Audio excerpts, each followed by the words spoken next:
नमस्कार दोस्तों, कैसे हैं आप सब। उम्मीद करता हूं कि आप लोग भी अच्छी तरह से होंगे। तो चलें आज की कहानी के सफर पर। दोस्तों, आज की कहानी जो मैं सुनाने जा रहा हूं ना, ये कहानी हमें भेजा है, उनका नाम है ब्रिजेश। ये कहानी तब की है जबकि उनकी उम्र लगभग 25 साल की थी। साल 2004 की बात है। ब्रिजेश उत्तर प्रदेश के लखनऊ के पास के रहने वाले काम के सिलसिले में अपने मामा के यहाँ, जहाँ उनका मामा काम करते थे, हरियाणा का एक जगह ड्राइवरी का एक कंपनी में कार चलाने के काम करते थे। और ब्रिजेश भी थे, वो भी ड्राइवर थे। अब इसी सिलसिले में आए थे। मामा से उनकी अब एक तरह से बातचीत हुई थी जब मामा उनके घर आए थे कि ब्रिजेश आ जाना, मैं अपने कंपनी में काम लगवा दूंगा ड्राइवरी का, फिर तुम्हारा जीवन सेटल हो जाएगा। ब्रिजेश अब एक तरह से खुश थे कि चलो अब हमारा शहर में मामा के पास काम लग जाएगा, और फिर वो हरियाणा के उस शहर में आ जाते हैं। तो आगे की कहानी ब्रिजेश की पॉइंट ऑफ व्यू से मैं सुनाने जा रहा हूँ। दोस्तों, ये कहानी, दोस्तों मेरा नाम है ब्रिजेश। ये जो घटना मेरे साथ में घटी थी ना, मैं क्या बताऊं। मैं उन टाइम में भूत प्रेत पर कभी यकीन करता ही नहीं था। मैं मानता ही नहीं था कि ऐसी भी शक्ति होती है इस संसार में। मैं तो बस ज्यादा से ज्यादा ये समझता था कि बस ईश्वर है और उसी की आराधना करना चाहिए। लेकिन मुझे जरा भी यकीन नहीं था कि जहाँ ऐसी जगह पर मुझे पाला पड़ेगा, अब मुझे भूत प्रेत से मिलना पड़ेगा। मैं कभी अपनी जिंदगी में कभी समझा भी नहीं था इन बातों को कि ऐसा भी एक पल आएगा जो मुझे उस घटना से अब एक तरह से रूबरू होना पड़ेगा। ये जो कहानी मेरे साथ बनी थी ना, जब मैं अपने मामा के पास हरियाणा के एक शहर में पहुंचा था। मामा एक अच्छी कंपनी में कार चलाने का काम करते थे, ड्राइवर का काम करते थे, और ज़्यादातर मैनेजर से उनकी बनती थी। और तभी उन्होंने मुझे भरोसा दिलाया था कि ब्रिजेश मेरे पास में आ जाना, और मैं अपनी कंपनी में कोई ना कोई जुगाड़ लगा करके तुम्हें ड्राइवरी काम लगवा दूंगा। हाँ, मैं पहुंच गया था। मामा जो थे ना, अब किराए के कमरे में रहते थे, और वो कमरा अकेला तो था ही जिसमें मामा रहते थे। हाँ, कभी कभी मामी भी आ जाती थी, लेकिन घर में उनके बूढ़े माँ बाप थे, तो ज़्यादातर उनका जो रहना था ना, वो सब गांव में ही होता था मामी का, कि आखिर अपने सास ससुर का देखभाल तो करना था। खैर, जब मैं पहुंचा था ना, तो मामा मुझे तो मिल गए थे। मैं बड़ा खुश हुआ कि चलो अब मेरे काम भी बन जाएगा। मामा अकेले थे, मामी गई हुई थी घर पर। घर बिल्कुल अब एक अकेला ही था, सुनसान था। हाँ, मामा का ड्यूटी का पता नहीं होता था कि कौन सी ड्यूटी कब लगेगी, क्योंकि ये मैनेजर की गाड़ी चलाते थे। हाँ, कब मैनेजर को कहाँ जाना होता था कुछ बताता नहीं था एडवांस में। बस खबर आ जाता था कि चलो भाई मैनेजर साहब बुला रहे हैं। चाहे वो रात हो दिन हो, कोई टाइम टेबल का पता नहीं था। जब मैं पहुंचा ना, तो मामा व्यस्त थे। हाँ, कहीं जाने की तैयारी कर रहे थे। हाँ, कहने लगे कि ब्रिजेश तुम्हें एक आध दिन रुकना पड़ेगा, अब मैं जा रहा हूँ मैनेजर साहब के पास में, कोई दूसरा शहर में, उनकी गाड़ी लेकर के।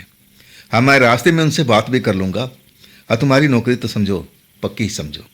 अब तुम्हें चिंता करने की जरूरत नहीं है कि तुम मेरे पास में आ गए हो, और मैं जैसे लौटूंगा तुम्हारा काम बन जाएगा।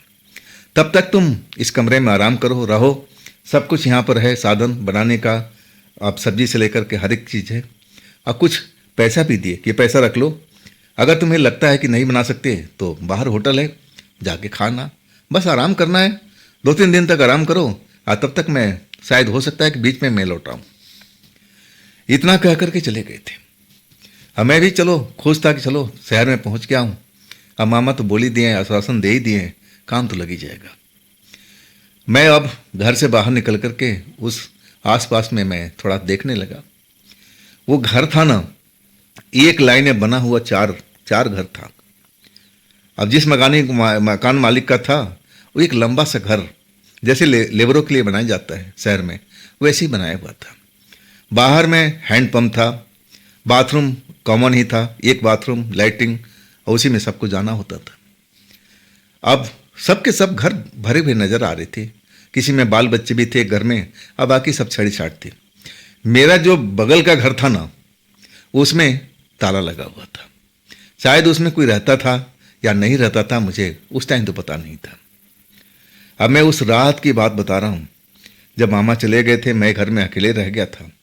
अब बरसात का मौसम था। बरसात अब एकदम पड़ने लगी थी।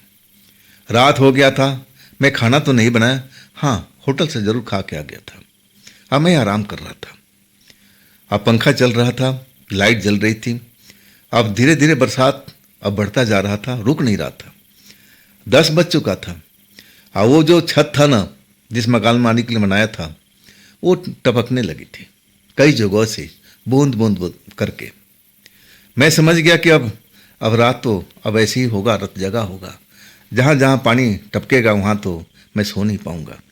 अपने खाट को इधर से उधर करता रहा, पानी रुकने का प्रार्थना करता कि कब बारिश बंद हो जाए और तब मैं चैन से सो पाऊँ।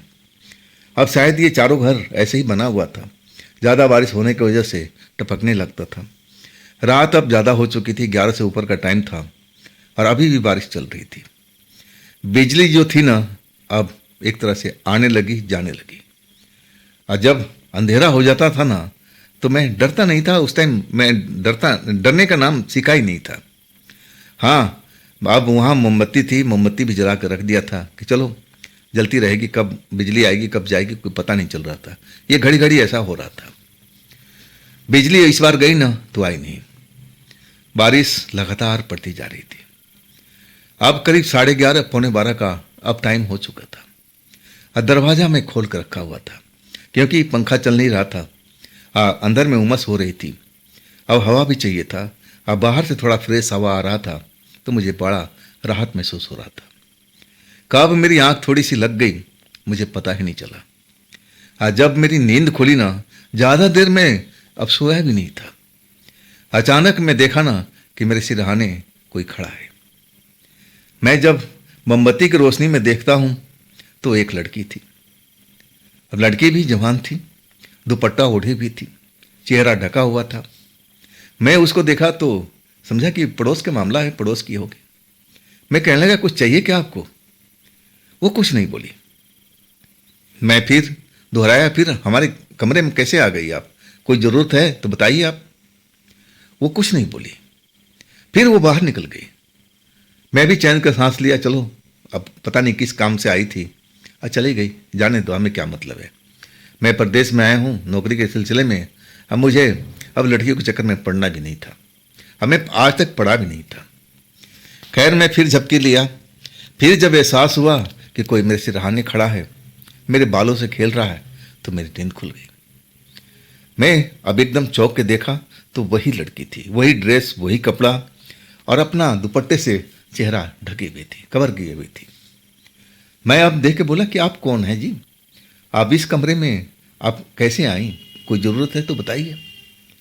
लड़की एक तरह से मुस्कुरा दिया, हंस दी, एक हंसी, बड़ी मीठी आवाज़ थी। कहने लगी हाँ ज़रूरत है ना। मैं बोला कि जी बताइए क्या ज़रूरत है? मेरा छत टपक रहा है। मैं एक तरह से मैं परेशान हो चुकी हूँ। लड़की ऐसी ही हंसी की आवाज़ में कहने लगी, क्या मैं आपके कमरे में अब आराम कर सकती हूँ? अब मेरा भी कुछ कमरे का ऐसी हालत था, रुक रुक करके छत टपक रहा था। अब मैं कहने लगा देखिए हमारा भी कमरे का हाल तो ऐसे ही है जैसा आप बता रही है। तब वो देख के कहने लगी नहीं नहीं, आपका तो बहुत बढ़िया है, हमारा तो बहुत ज़्यादा ख़राब है, पानी टपकता जा रहा है, मैं सो नहीं पा रही हूँ। मैं कहने लगा कि आप अकेले रहती हैं? कह लगी नहीं नहीं, मेरे पिताजी हैं ना, अब वो काम पर गए हुए हैं ना, मैं आपके पड़ोसी हूँ, यहीं बगल में रहती हूँ। तब मुझे लगा कि ठीक कह रही है बेचारी। अब बारिश इतनी तेज़ हो रही है, छत टपक रहा है, जैसे मेरा टपक रहा है इसका भी टपक रहा है। मैं कहने लगा देखिए अब देख लीजिए, आप इतना बड़ा कमरा है जहाँ आप चाहें आराम कर सकती हैं, लेकिन मेरे पास में चारपाई एक ही है मामा जी का, और कोई नहीं है, तो फिर कैसे आप अभी यहाँ पर सो पाएंगे? वो कह लगी आप चिंता मत कीजिए, मैं कहीं भी बैठकर गुजारा कर लूँगी, रात तो काटना है, इसके बाद मैं अपने घर पे चली जाऊँगी, मेरे पापा भी आ जाएंगे सुबह में, कोई टेंशन नहीं होगी, बस मुझे रात काट दीजिए। अब उस लड़की पर मुझे सही कहूँ ना दया आ चुकी थी। एक तो जवान लड़की थी और ऊपर से उसके पिता उस टाइम में नहीं थे। अब मेरा भी कुछ फर्ज बनता था। तब मैंने कहा कि ठीक है, आप ये काम कीजिए, आप चारपाई पे लेट जाइए, मैं कहीं साइड में दरी बिछा लेता हूँ और अब रात तो काटना है, कट जाएगी हंसते खेलते। लड़की मान गई, ठीक है जी।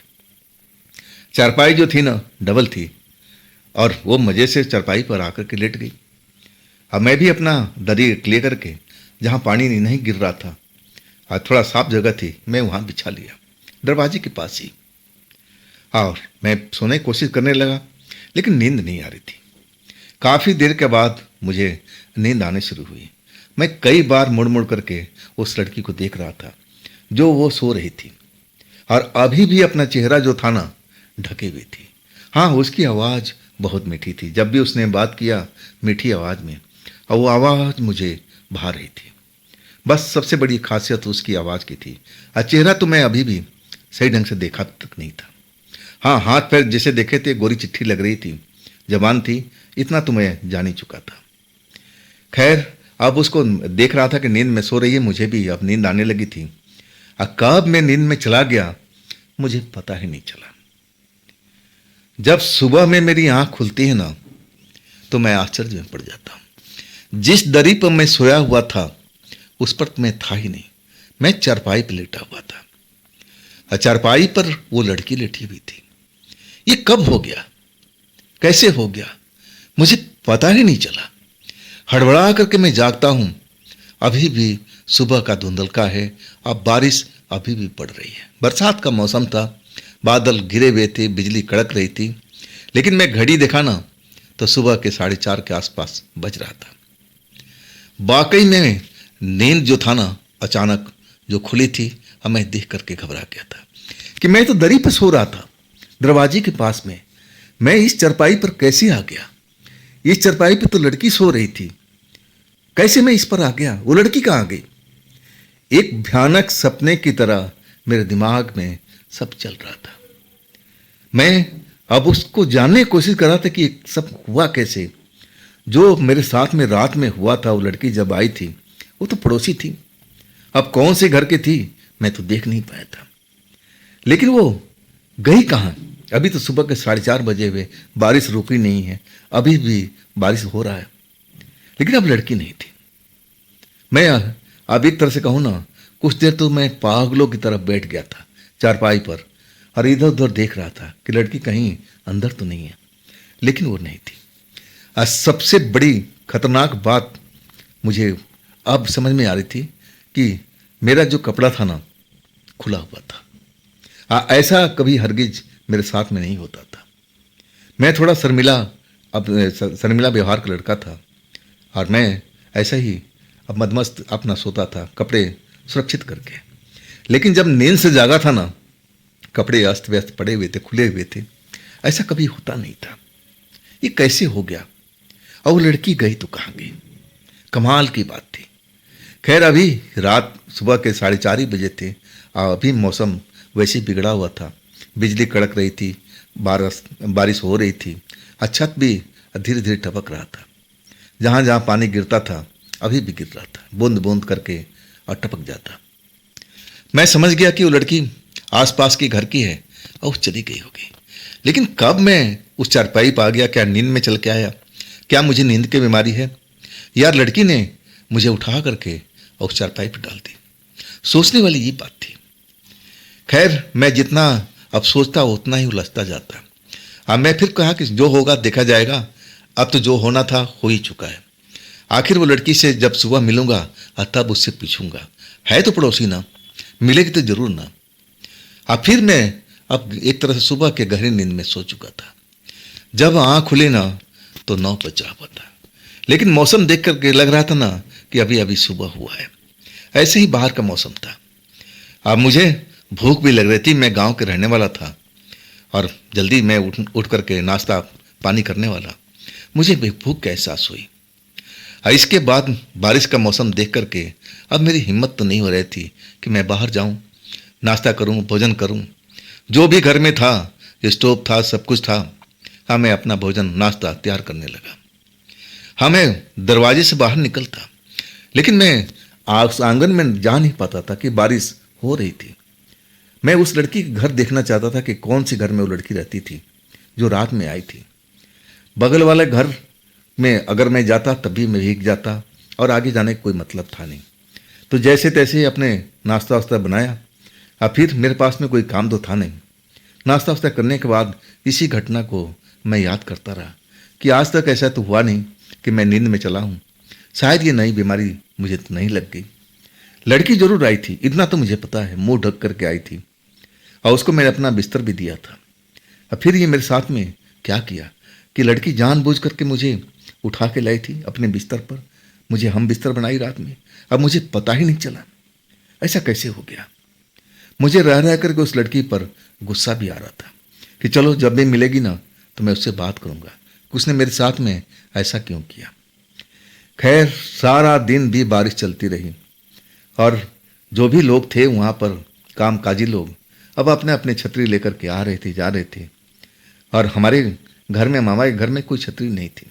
शायद उनको जरूरत नहीं थी या उनके कार में रखी होगी जो ड्राइव करते होंगे। आखिरकार दोपहर हुआ और तब जाकर के मौसम थोड़ा रुका। मैं बाहर निकला, बाहर निकल के अब बाथरूम वगैरह जाना भी था, अब सब कुछ।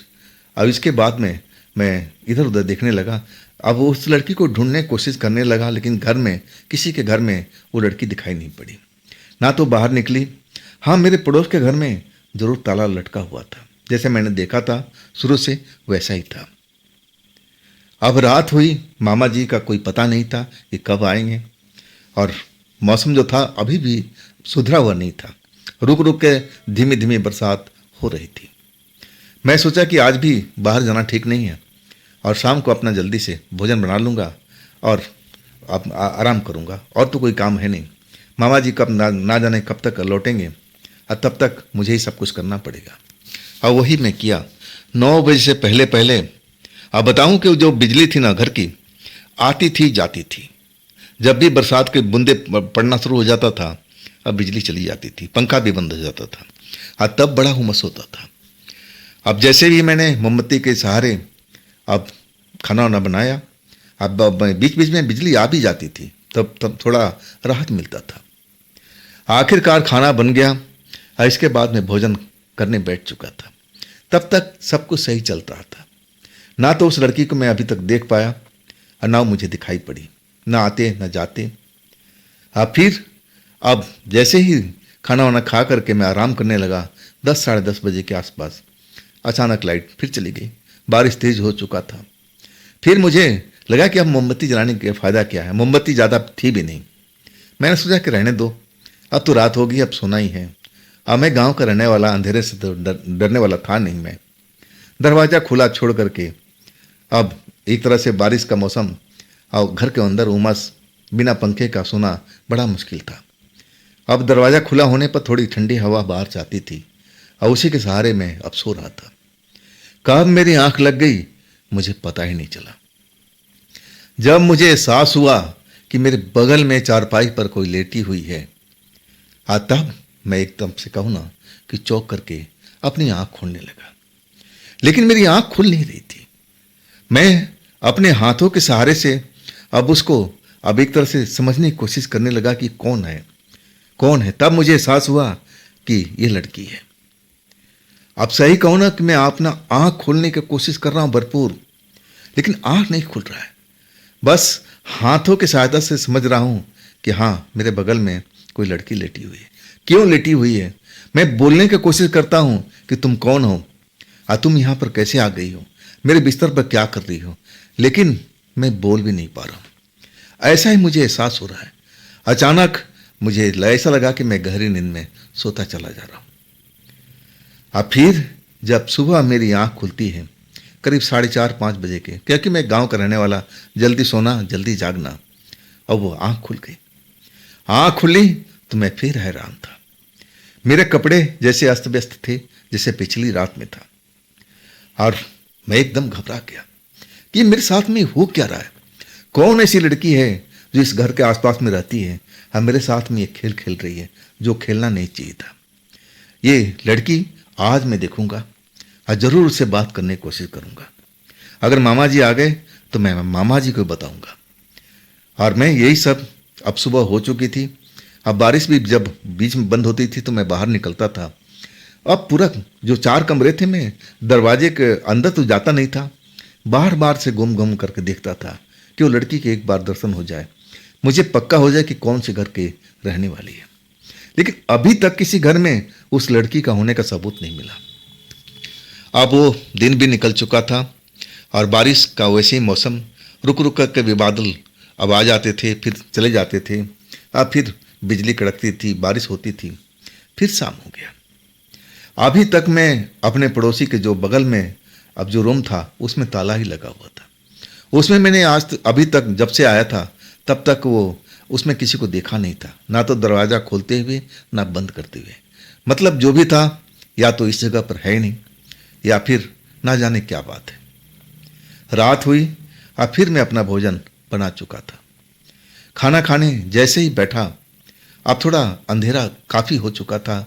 अब बिजली का कोई भरोसा तो था नहीं, मोमबत्ती जला रखा था, आखिरी मोमबत्ती मेरे पास में पड़ी थी। अब तो मुझे दुकान से जाकर के लाना पड़ता। अब मैं तो समझ लिया कि आज का काम चल जाएगा, अब कल तो मामा जी जरूर लौट आएंगे। अब जो करना है मामा जी करेंगे, मुझे कुछ करने की जरूरत नहीं है। अब खाना खा करके आराम करने लगा, लेकिन आज मैं सो नहीं रहा था। मैं डरा हुआ था। ये बात मैं कहूँ किससे? पड़ोसी में कोई जान पहचान नहीं। अगर मैं किसी से बोलूँ तो मुझे पागल ही समझता कि तुम झूठ बोल रहे हो, पागल हो। अब ऐसा कैसे हो सकता है? कोई अनजान लड़की तुम्हारे कमरे के अंदर कैसे घुस सकती है? अब पड़ोस में ऐसा मैं अब सोच भी नहीं सकता था कि ऐसा मेरे साथ में हो सकता है। कोई पड़ोसी लड़की मेरे कमरे में आ सकती है, मैं तो ऐसा सोच भी नहीं सकता था। आखिरकार 11 बज चुका था, बिजली कड़कने लगी और तेज तेज बारिश होने लगी। बिजली आ रही थी, जा रही थी। जब बिजली आती तो पंखा चलने लगता, तब मुझे राहत महसूस होने लगा। मैं सोचा कि चलो शुक्र है कि बिजली आ गई है, अब दरवाज़ा बंद कर लेते हैं, अब तो पंखा चल रहा है। अब वही मैंने किया, दरवाज़ा बंद कर लिया कि चलो आज ठंडा खत्म हुआ, अब कोई मेरे कमरे में आ नहीं पाएगा, मैं बड़ा चैन से सोऊंगा, कल तो मामा जी लौट ही आएंगे। बिजली अब भरपूर थी, कमरे में रोशनी भी थी और पंखा भी चल रहा था। अब मस्त मुझे नींद आ चुकी थी, मैं सो रहा था। जब मुझे एहसास हुआ ना कि मेरे बगल में कोई आकर लेट गई है, तब मैं आँख खोलने लगा। आँख खुल भी गई। तब मैं आँख खोल कर देख रहा हूँ तो कमरे के अंदर में अब बल्ब नहीं चल रहा है, लेकिन पंखा चल रहा है, हवा लग रही है। अंधेरे में अब मैं जैसे बोलने कर रहा हूँ, तभी एक हाथ आकर के मेरा मुंह को दबा देता है। वही मीठी आवाज़ सुनाई पड़ती है, अरे क्या कर रहे हो, शांत रहो, शोर क्यों कर रहे हो? मैं आवाज़ समझ गया, ये तो वही लड़की थी जो अपना चेहरा छुपा करके आई थी मेरे कमरे में, बरसात के बहाना लेकर के कि मेरा घर के अंदर पानी टपक रहा है, मैं सो नहीं पा रही हूँ, मेरे पिताजी नाइट ड्यूटी में गए हुए हैं, वो सुबह आएंगे और तब कुछ ना कुछ होगा, मुझे रात भर के लिए कमरे में रहने दो। अब उसी की वजह से तो मेरा ये शुरुआत हुआ था। और उसी लड़की का आवाज़ सुन करके मैं दंग रह गया था। अंधेरा था, चेहरा देख नहीं पाया, लेकिन मैं बोलने लगा कि तुम हो कौन? तुम पड़ोसी हो और तुम मेरे साथ में ऐसा खेल क्यों कर रही हो? और तब वो मुझे समझाते हुए कहने लगे, अरे शांत रहो, ना तो कोई जाग जाएगा और हम दोनों को देख लेगा, मामला बढ़ जाएगा, तुम भी जवान मैं भी जवान, और होने दो ना, क्या फर्क पड़ता है, रात गई बात गई, तुम अपने घर में मैं अपने घर में। अब एक तरह से मुझे शिक्षा दे रही थी, समझा रही थी, मुझे शांत करा रही थी।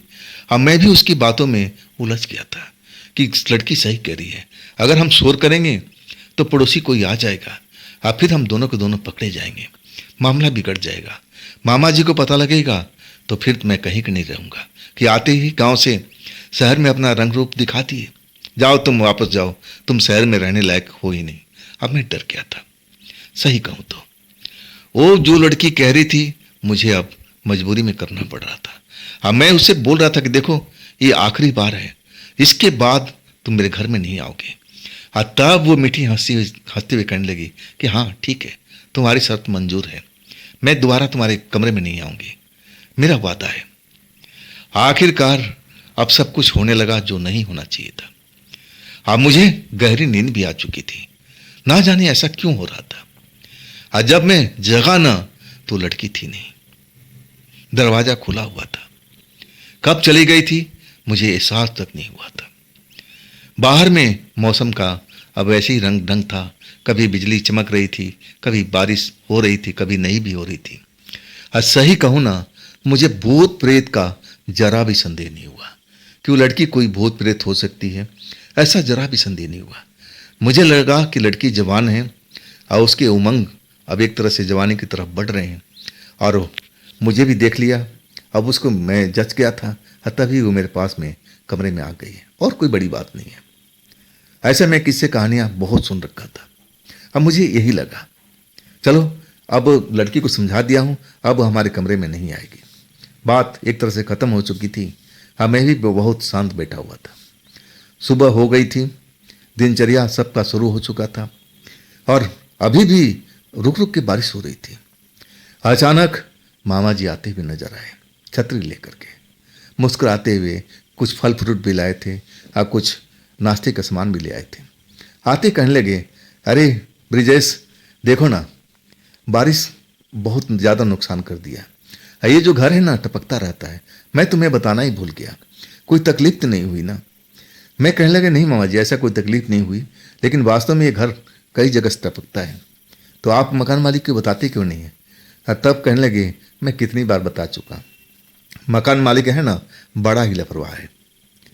अब मैं सच कहूँ ना कि मुझे डर लग रहा था कि कहीं किसी पड़ोसी ने मेरे बारे में कुछ देख लिया हो, सुन लिया हो, कहीं मामा जी को कहीं कान में खबर कर दिया, मेरा तो पत्ता कट जाएगा। मामा जी ऐसे ही थे, बड़े दिल के साफ थे और सीधी बात करते थे, टू द पॉइंट। दिल में कोई मैल रखते नहीं थे। अब मैं जानता था कि अगर एक बार गुस्सा हो गए ना, तो उनका कोई संभाल नहीं सकता। अब मैं अपनी दिल की बात दिल में ही रह गया था। आखिरकार अब वो एक दिन आराम करने वाले थे और फिर अगले दिन मुझे लेके जाने वाले थे। कह रहे थे, ब्रिजेश, तेरी नौकरी की बात मैंने पक्का कर दिया। मैनेजर साहब ने बोला कि कल लेके आना, एक बार मैं उसको देख लूँ और उससे कुछ बातचीत कर लूँ, और इसके बाद नौकरी पक्की है। मामा जी भी खुश थे, उनकी बात सुन करके मैं भी खुश था। और तब मैं कहने लगा, मामा जी, जब आप अच्छा खासा कमाते हो, अच्छी कंपनी में नौकरी करते हो, तो फिर इस घर में रहते क्यों हैं? घर क्यों नहीं बदल देते? अब कहने लगे कि मामा जी, कि बेटा, तेरे मामी तो हमेशा रहती नहीं है। अगर तेरे मामी रहती ना, तो मैं बढ़िया सा घर ले लेता। लेकिन देखो ना, गांव पर अब एक तरह से मेरे माँ बाप बूढ़े हो चुके हैं, अब उनको भी सेवा भाव करना है, तो अकेले जाने के लिए मैं क्या करूं? अब तू आ गया है तो हम घर बदल लेंगे, कोई बड़ी बात नहीं है, दूसरा घर ले लेंगे।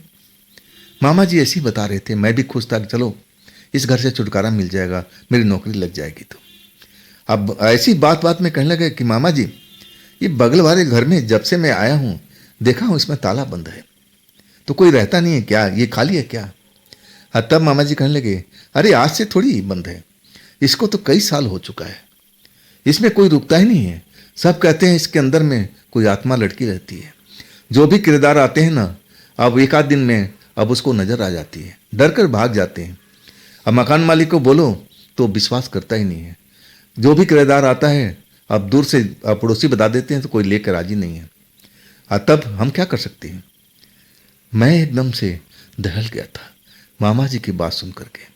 तब मैंने बोला कि मामा जी, आप पड़ोसी हो, कभी आपने देखा उसको? कहने लगे, अरे मैं कहाँ देखा, मैंने तो आज तक उसकी हवा भी नहीं देखी। मैं इतना सुना हूँ कि वो जवान लड़के को नजर आती है और उनके साथ छेड़छाड़ करती है। अब मैं कहाँ जवान हूँ?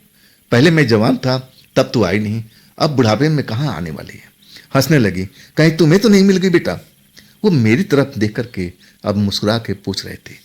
अब मैं कहूँ ना, तो मैं एकदम खौफ में आ गया था, कहीं मामा जी को शक तो नहीं हो गया। वाकई में मैं डर चुका था, और डरा था दो कारण से। एक तो लड़की, जो मामा जी बता रहे थे बगल में कि वो लड़की की आत्मा उस घर में रहती है, और कोई किरदार उस घर में रुकता ही नहीं है। जो भी आता है अनजाना किरदार, एक आध दिन में उसको लड़की नजर आ जाती है और फिर वो भाग लेता है। क्या वही लड़की मेरे कमरे में आई थी? सही मायने में मैं दहल चुका था, लेकिन अपनी बात मामा जी को कैसे बताऊं? मुझे शर्म भी आती थी, और कहीं वो गुस्सा हो जाए, ऐसी करके चुप रहा। वो रात मैंने मामा जी के साथ काटी थी। अब मैं सो नहीं पाया था, मन में खटका था कि कहीं सोते सोते वो लड़की हमारे कमरे में ना जाए। अब एक तरह से चटाई बिछा के सो रहा था मामा जी चरवाई के ऊपर में, और मैं आधी रात तक जागता रहा, लेकिन वो रात में लड़की नहीं आई। और आखिरकार मैं सो गया तो सुबह ही मेरी आँख खुली। मैं बिल्कुल सुरक्षित था उस रात को, मामा जी की वजह से। आखिरकार अगले दिन मैं गया अब मैनेजर साहब से मेरी मुलाकात हुई, मामा परिचय कराए और दो चार सवाल और उन्होंने ज़रूर पूछा ड्राइवरी के बारे में। हाँ, तब कहने लगा कि चलो एक बार गाड़ी का ट्रायल दे दो। अब मैं ट्रायल दे दिया, पास भी हो गया, मेरी नौकरी लग गई वहाँ पर। मैं बहुत खुश था। तब मैंने मामा जी से बोला कि मामा जी अब हम इस घर को बदल देते हैं। मामा जी कहने लगे इतना जल्दी क्या है, अभी मेरा महीना पूरा नहीं हुआ है, अभी इसमें करीब 10-15 दिन बाकी है, अब इतना समय तो काट ही लेते हैं। तब मैं कहने लगा मामा जी अब सही कहूँ ना कि मुझे डर लग रहा है। मामा जी हैरानी की तरफ देखने लगे और कहने लगे बात क्या है, बात क्या ब्रिजेश, तुम इतना डरे हुए क्यों लग रहे हो। तब मैंने कहा बाकी बातों को गोल कर दिया कि मामा जी ये जो आपके पड़ोसी बताते थे ना कि इस कमरे में कोई आत्मा लड़की रहती है, वो वास्तव में रहती है, मैंने भी उसको देखा है, वो मेरे कमरे में आ चुकी थी और मैं ऐसे ही बताया कि वो मुंह ढके हुए थी। तब मामा जी कहने अरे हाँ ऐसे सब बताते हैं, अरे बेटा क्या तुम्हें नजर आ गई थी। मैंने बोला मामा जी मैं तो देख करके पहचान ही नहीं पाया कि वो कोई आत्मा है, लेकिन जब आपने बताया तब मुझे एहसास हुआ। तब मामा जी कहने लगे तेरे साथ में कुछ गड़बड़ तो नहीं हुई।